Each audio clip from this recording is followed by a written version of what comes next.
আমরা দীক্ষা নেওয়ার সময় জেনে গেছি, দীক্ষা নিয়ে শিক্ষা ধরি আচার্যকে করে সার, আচরণে বোধচয়নে জ্ঞানের সাগর হও না পার।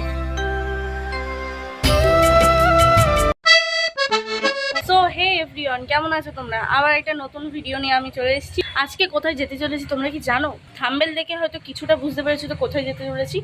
তো আমি আজকে যেতে চলেছি, আমাদের বাড়ির পাশে একটা অনুকূল ঠাকুরের মন্দির আছে, সেখানে মন্দিরে একটা অনুষ্ঠান হবে আজকে। খাওয়া দাওয়া থেকে শুরু করে ওখানে অনুষ্ঠান পুরোটাই আমি আজকে এই ব্লগের মধ্যে দেখাতে চলেছি। আর আমাদের অনুষ্ঠান কেমন হয় তোমরাও কিন্তু আজকে আমার ব্লগ দেখে জানতে পারবে। তো তোমরা অবশ্যই কিন্তু পুরো ভিডিওটা দেখবে আর কমেন্ট করে যাবে তোমাদের ওখানে এরকম অনুষ্ঠান হয় কিনা।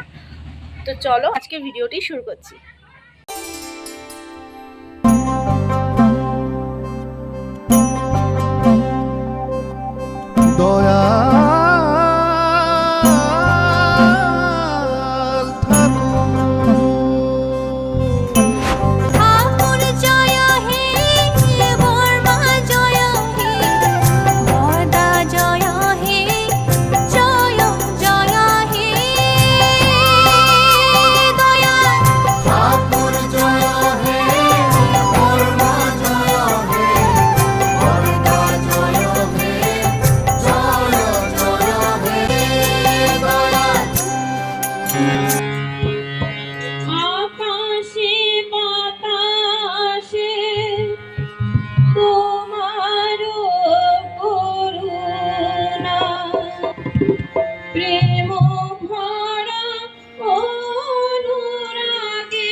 চলার পথটি হারালি রে, ব্যথার বিষে আমি রেস্টুরেন্টের অকিল লাগে বললাম, আপনার যদি ইচ্ছা হয় সাক্ষীতে সই করেন, নাহলে যান, আমি কাউকে সই করিয়ে নেব। সেই দিন যদি এটা রেজিস্ট্রি না হতো তাহলে এটা যে ঝুলে যেত, কতদিন ঝুলে যেত তার ইয়তা নেই। এখনো বহু জমি অন্যের নামে আছে। আচার্যদেব এক এক করে করে সেগুলোকে সৎসঙ্গের নামে যতক্ষণ জমি না হচ্ছে ততক্ষণ কিন্তু এটা ঠাকুরের নয়।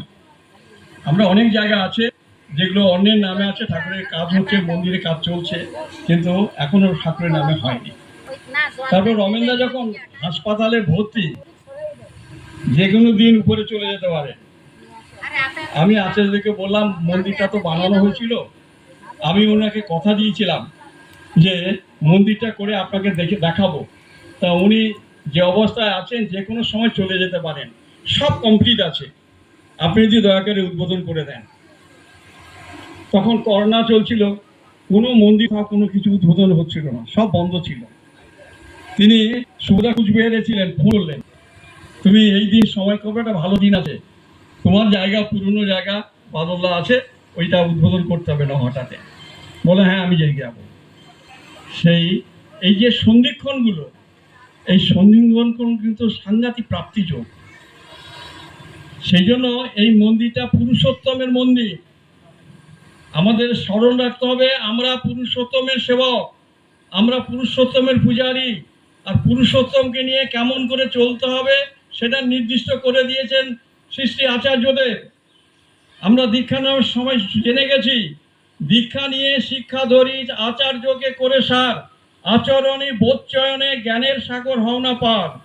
কাজেই তিনি যা বলেন, তিনি যখন যাকে যে নির্দেশ দেন, সেই নির্দেশটাকে বাস্তবে জীবনে রূপদান করতে হবে। আমাদের অনুষ্ঠানটি ধ্বনি ও প্রতিধ্বনি দ্বারা সমাপ্ত হওয়ার পরে আমরা প্রসাদ পাওয়ার জন্য অপেক্ষা করছিলাম, কারণ প্রচুর ভক্ত কিন্তু আজকে আমাদের মন্দিরে এসেছিল। এখানে দেখতেই পাচ্ছেন প্রচন্ড ভিড়। আমরা একদম লাস্টের দিকে এসে খেতে বসেছি ঠিকই। যতক্ষণে আমরা প্রসাদ পাচ্ছি ততক্ষণে তোমরা কমেন্টে জানিয়ে যাও তোমাদের ওখানে এরকম অনুষ্ঠান হয় কিনা। তো আমরা এখন প্রসাদ পেয়ে গেছি। আমাদেরকে প্রথমেই অন্ন দিয়ে দিয়েছে, গরম গরম অন্ন, আর সঙ্গে ডালটা কিন্তু অসাধারণ ছিল। আর মাঝখানে আমাদের চিপস দিয়েছিল, সেটার ক্লিপ নেওয়া হয়নি।